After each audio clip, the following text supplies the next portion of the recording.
आज का पहला क्वेश्चन है कि 6 संख्याओं का औसत x और इनमें से 3 संख्याओं का औसत y है। यदि शेष 3 संख्याओं का औसत z हो तब, यानी पहला विकल्प दिया x बराबर y प्लस जेड, दूसरा दिया है 2x बराबर y प्लस जेड, तीसरा दिया है x बराबर 2y प्लस 2z और तीसरा दिया है नन ऑफ दीज। तो इसके लिए क्या करना है कि देखो 6 संख्याओं का योग निकालेंगे। तो 6 संख्याओं का योग क्या होगा, 6 इंटू औसत, तो 6x हो गया। प्रथम 3 संख्याओं का योग होगा 3 इंटू औसत, यानी 3 इंटू वाई हो गया। शेष 3 संख्याओं का करेंगे तो 3 इंटू जेड। अब अगर इन दोनों को हम जोड़ें तो ये 6 संख्याएँ हो जाएंगी ना, और 6 संख्याओं का औसत ही है, तो वही तब क्या होगा 6x बराबर 3y प्लस 3z। 3 से भाग दे दिया तो 2x बराबर हो गया y plus Z. Next question है कि 7 क्रमागत संख्याओं का औसत 20 है। इनमें सबसे बड़ी संख्या है, पहला विकल्प है 20, दूसरी 22, तीसरी 23 और चौथी 25। तो इसके लिए क्या करेंगे, हम मान लेंगे, माना 7 क्रमागत संख्याएं दी हैं आपको x plus 1, x plus 2, x plus 3, x plus 4, x plus 7 और x प्लस 6। ठीक है, उसके बाद हमें औसत दिया है तो हम लिखेंगे 7 क्रमागत संख्याओं का योग, तो 7 इंटू औसत यानी कि 140 हो जाएगा। उसके बाद 7 क्रमागत संख्याओं का योग, यानी जो हमने संख्या मानी उनका योग करेंगे तो x प्लस 1 यानी x plus 1 plus x plus 2 plus x plus 3 plus x plus 4 plus x plus 5 plus x plus 6। तो ये हो जाएगा 140 बराबर 7x प्लस 20। तो 140 और 21 हो जाएगा, और 7x से यहाँ से आप 7 कॉमन करेंगे तो कोष्टक में बचेगा x प्लस 3। तो x प्लस 3 बराबर हो जाएगा 140/7, यानी क्या आएगा 20। उसके बाद x प्लस 3 बराबर 20, तो x बराबर हो जाएगा 20 माइनस 3 यानी x बराबर 17। अब सबसे बड़ी संख्या क्या हुई हमारी x प्लस 6, तो 17 प्लस 6 यानी कि 23। अगला क्वेश्चन है कि यदि m संख्याओं का औसत n स्क्वायर और n संख्याओं का औसत m स्क्वायर है तब m प्लस n संख्याओं का औसत है। पहला विकल्प है m माइनस एन, दूसरा mn, तीसरा m प्लस एन और चौथा m अपॉन n। तो इसके लिए सीधा सा फॉर्मूला है औसत बराबर mx plus n by upon m plus N.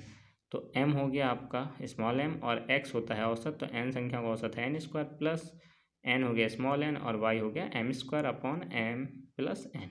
ऊपर से m n कॉमन किया तो कोष्टक में आएगा m plus n upon m plus n, m plus n cancel हो गया, तो औसत हमारा आ गया m n। ठीक है ना। अगला क्वेश्चन है कि यदि ए बी सी का औसत m है और A B plus B C plus C A बराबर 0 है, तब ए स्क्वायर बी स्क्वायर और सी स्क्वायर का औसत है। तो इसमें पहला विकल्प है आपका एम स्क्वायर और दूसरा विकल्प है 3m स्क्वायर, थर्ड विकल्प है 6m स्क्वायर और फोर्थ विकल्प है आपका 9m स्क्वायर। ओके, अब इसका सॉल्यूशन देखिए।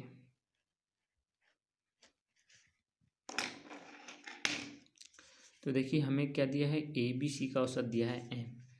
ठीक है, यानी 3 संख्याएं होंगी ना, तो हम निकालेंगे a प्लस बी प्लस सी, है ना, बटे 3, यही तो होता है औसत, और ये कितना है m है। ठीक है, अब इसका क्रॉस गुणा कर दें तो a प्लस बी प्लस सी बराबर हो गया 3m। उसके बाद दोनों ओर हम स्क्वायर कर देंगे, तो स्क्वायरिंग ऑफ बोथ साइड, तो ये बनेगा a प्लस बी प्लस सी का होल स्क्वायर बराबर 3m का स्क्वायर, है ना। तो अब इसका हम अगर होल स्क्वायर खोलें तो क्या होगा, a square plus B square plus C square plus 2ab plus 2bc plus 2ca और इक्वल में 9m स्क्वायर। तो A square plus B square plus C square plus इससे 2 कॉमन करें तो A B plus B C plus C A equal 9m square. अब हमें ये दिया है कि A B plus B C plus C A बराबर क्या है 0। ये देखिए क्वेश्चन में ये दिया है ना। तो इसको हम 0 रख देंगे तो क्या आ जाएगा A square plus B square plus C square plus 2 into 0 equal 9m square. तो A square plus B square plus C square बराबर हो गया 9m स्क्वायर। अब हम निकालेंगे ए स्क्वायर बी स्क्वायर और सी स्क्वायर का औसत। तो क्या होता है A square plus B square plus C square और कितनी राशि है 3, तो 3 लिख दिया, यानी ये हो गया 9m स्क्वायर अपॉन 3, तो ये कट गया तो औसत आ गया 3m स्क्वायर। ठीक है। अगला क्वेश्चन है कि यदि a और b का औसत a की power n plus 1 plus b की power n plus 1 upon a की पावर n प्लस b की पावर n है, तब n का मान है, पहला विकल्प है 0, दूसरा 1 और तीसरा हो जाएगा 2 और चौथा हो जाएगा 4। देखो इसको 2 ट्रिक से आप लगा सकते हैं। पहले मैं बताता हूँ। जैसे हमको दिया है तो हम अगर निकालें ए व बी का औसत, तो औसत क्या होगा हमारा ए प्लस बी अपॉन 2। अब ये हमको दिया है कि ए की power n plus 1 plus B की power n plus 1 upon A की पावर n और प्लस बी की पावर n बराबर A plus B upon 2। Cross multiply करो तो 2 ए की power n plus 1 plus 2 B की पावर n प्लस 1 इक्वल, इसका गुणा करेंगे तो ए का ए की पावर n से होगा तो ए की पावर n प्लस 1, गुणा में घात जुड़ती है, फिर इससे हुआ तो ए बी की पावर n फिर प्लस ए की पावर n और b और प्लस ये हो जाएगा b की पावर n प्लस 1। अब a की पावर n प्लस 1 और b की पावर n प्लस 1 को इस साइड ले आओ तो ये होगा 2 की पावर n 2a की पावर n प्लस 1 फिर प्लस 2b की power n plus 1 minus a की पावर n प्लस 1 और माइनस b की पावर n प्लस 1 बराबर a b की पावर n प्लस a की पावर n b। अभी घट जाएंगे तो यहाँ कितना बचा a की power n plus 1 plus b की पावर n प्लस 1 और बराबर a b की पावर n प्लस a की पावर n और b, है ना।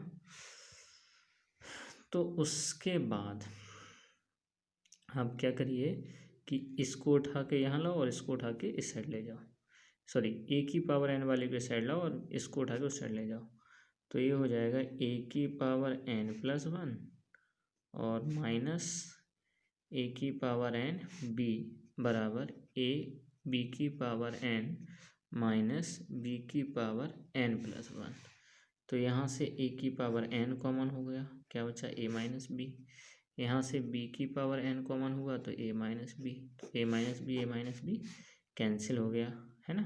तो a की पावर n बराबर b की पावर n, अब b की पावर n इसके नीचे लाएं तो a की पावर n अपॉन b की पावर n इक्वल 1 हो जाएगा, है ना।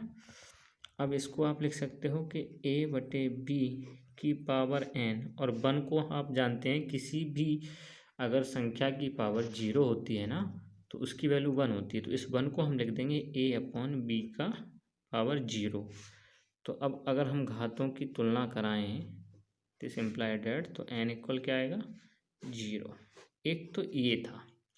दूसरा था कि हम विकल्प से इसको कर सकते थे। जैसे आप इसमें ये औसत दिया है ना कि इसमें आप ये एन की वैल्यू दी है, तो अगर हम जीरो रखें तो यहाँ जीरो रखा तो ए आएगा यहाँ पे, यानी कि ये जीरो हो गया तो ए की पावर वन, यहाँ जीरो रखेंगे यानी इसमें रखेंगे तो ए की पावर वन बचेगा, इसमें रखेंगे तो बी की पावर बचेगा, तो ऊपर आएगा ए प्लस बी, नीचे रखोगे तो ए की पावर जीरो प्लस बी की पावर जीरो, तो इसकी वैल्यू वन वन हो जाएगी, तो वन वन प्लस टू, तो आ जाएगा ए प्लस बी अपॉन टू, तो ये विकल्प हमारा सही हो जाएगा। अब वन अगर रखेंगे तो यहाँ ए स्क्वायर आएगा, यहाँ बी स्क्वायर आएगा, नीचे ए प्लस बी आएगा, तो औसत तो ए बी का ये होता नहीं है, ए बी का औसत क्या होगा ए प्लस बी बटे दो, है ना। तो विकल्प से भी सीधा कर सकते थे इसको, तुरंत आंसर मिल जाता।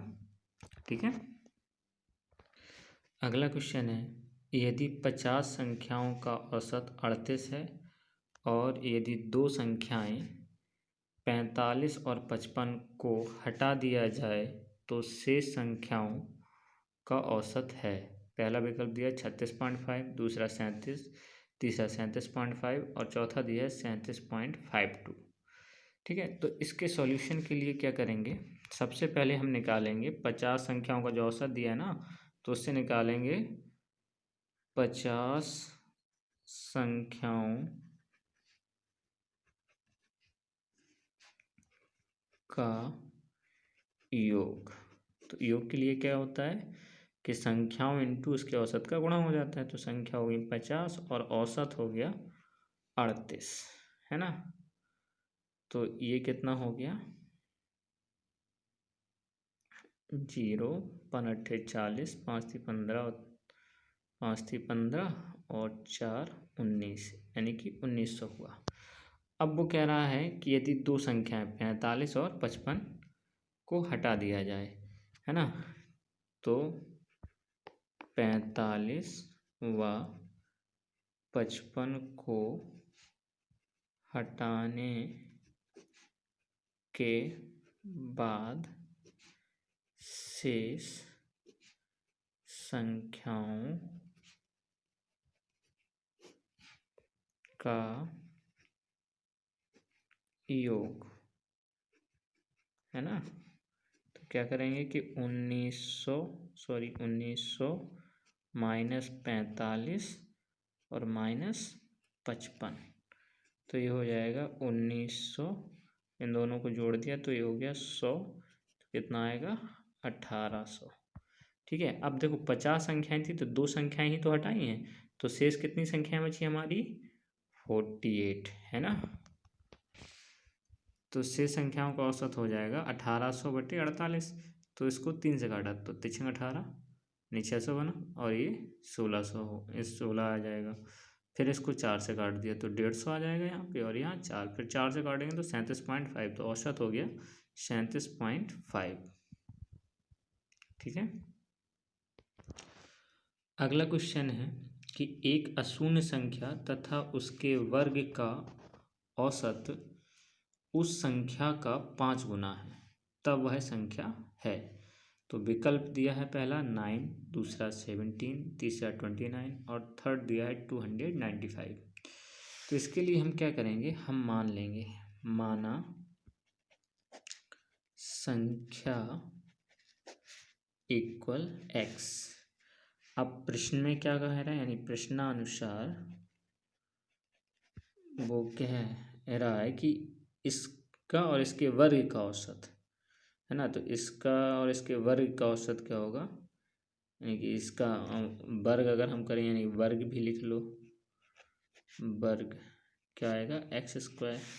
तो प्रश्नानुसार औसत निकालेंगे तो क्या आएगा x plus x square upon 2, और ये जो औसत है वो कह रहे हैं इस संख्या का 5 गुना है, तो ये हमने लिख दिया 5x, और x प्लस एक्स स्क्वायर बटे 2 क्रॉस मल्टीप्लाई कर दीजिए, तो एक्स स्क्वायर प्लस एक्स बराबर 10x, 10x इस साइड लाएंगे तो x square plus x minus 10x बराबर 0, तो एक्स स्क्वायर प्लस 9x होगा बराबर 0, तो x कॉमन करेंगे तो x माइनस 9 बराबर 0, तो x बराबर 0 या x माइनस 9 बराबर 0, तो यहाँ से निकल के आ जाएगा x बराबर 9। तो हमारी संख्या कितनी हो गई?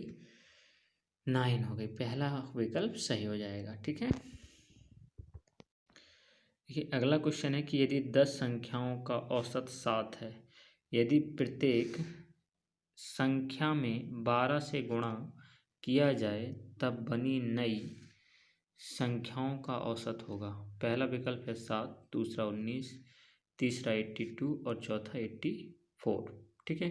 तो मैंने इसके लिए एक ट्रिक बताई थी कि अगर कोई भी संख्याएं दी हैं और उनका औसत दिया है और आपसे कहा जाए कि प्रत्येक संख्या में x से गुणा करें, हैं, या कोई भी संख्या से गुणा करें, तो जो उनका जो नई संख्याएं बनती हैं उनका औसत जो होता है वो जो पुरानी संख्याओं का औसत है उसमें उसी संख्या का गुणा कर दो जिससे प्रत्येक संख्या में किया गया है। तो इसमें सीधा सा आपको लिखना है, यानी कि जो आपका सीधा औसत हो जाएगा, सीधा सा ट्रिक इसमें लग जाता है। आप लिख दीजिए नई संख्याओं का औसत। तो पुरानी संख्या का औसत क्या था? 7, और नई संख्या प्रत्येक में कितने से गुणा किया? 12 से। तो इसमें हमने 12 से गुणा कर दिया, तो 12 सत्ते 84। यही हमारा आंसर। समझ गए ना? अगला क्वेश्चन है कि एक आदमी और उसके पुत्र की आयुओं का औसत 35 वर्ष है। उनकी आयु का अनुपात 5:2 है। तब पुत्र की आयु क्या है? विकल्प दिया है पहला 50 वर्ष, दूसरा 35 वर्ष, तीसरा 15 वर्ष, चौथा 20 वर्ष और पांचवा दिया है नन ऑफ दीज। तो इस क्वेश्चन में क्या है कि जो अनुपात दिया है ना उस हिसाब से हम आयु मान लेते हैं। तो पहले आदमी है फिर उसका पुत्र है, तो आदमी की आयु हम मान लेंगे 5x और पुत्र की आयु मान लेंगे 2x। ठीक है ना? तो माना आदमी की आयु बराबर 5x। ठीक है ना? और पुत्र की आयु बराबर 2x। अब इनका औसत निकाल लीजिए। तो औसत बराबर क्या होगा? औसत हो जाएगा 5x प्लस 2x, और दो ही लोग तो हैं तो बटे 2। ठीक है। तो ये 5x में 2x जुड़ जाएगा तो ये हो जाएगा 7x/2।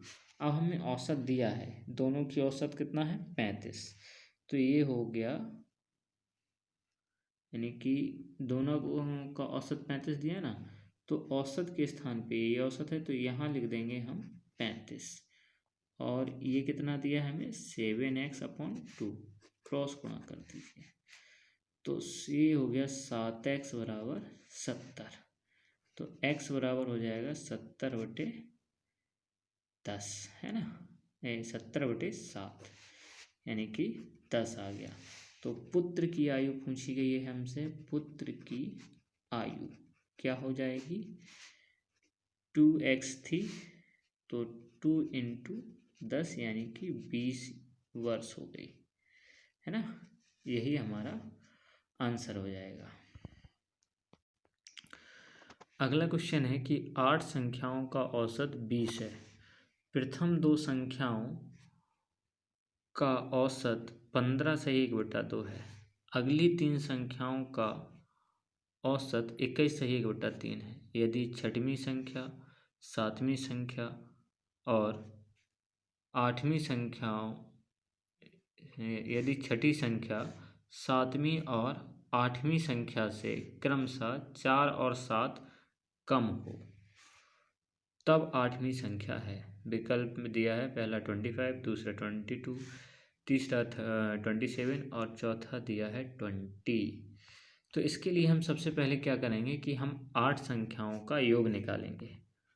8 संख्याओं का योग, तो औसत दिया है ना हमें 20, तो 8 × 20 कर दो तो कितना बना? 160, है ना? अब प्रथम दो संख्याओं का भी औसत दिया है ना, प्रथम दो संख्याओं का योग बराबर, तो प्रथम दो संख्याओं का योग कितना दिया 15 सही 1/2, तो इसका गुणा 15 दूनी 30 और एक जोड़ दिया 31, तो यहाँ पे हो जाएगा 31/2 इंटू 2, तो 2 से 2 कैंसिल हो गया, कितना आएगा 31। फिर अगली तीन संख्या है ना, अगली तीन संख्याओं का योग बराबर हो जाएगा, अगली तीन संख्याओं का कितना है 21 है 1/3, तो गुणा कर दो। 21 दिया 63 और एक जोड़ दिया 64, तो ये हो जाएगा 64/3 और इंटू 3, तो 3 से 3 कैंसिल, कितना आया 64। ठीक है, उसके बाद हम मान लेंगे, क्या मानेंगे कि माना छठवीं है संख्या बराबर x, तो सातवीं संख्या क्या हो जाएगी हमारी, क्योंकि जो छठी संख्या है वो सातवीं संख्या से 4 कम है, तो ये हो जाएगी x + 4, और आठवीं संख्या हो जाएगी हमारी x + 7। अब देखिए टोटल संख्याएं तो 8 ही है ना, तो पहली दो का योग हो गया 31, अगली तीन का हो गया 64 और लास्ट की तीन संख्याएं ये दी हैं, तो अगर इन सबको हम जोड़ें तो इनका योग जो होगा वो हमारा 160 के बराबर हो जाएगा। तो सबको जोड़ दीजिए, यानी प्रश्नानुसार पहली दो संख्याओं का योग हो गया 31 + 64 है प्लस x + 4 + x + 7 = 160।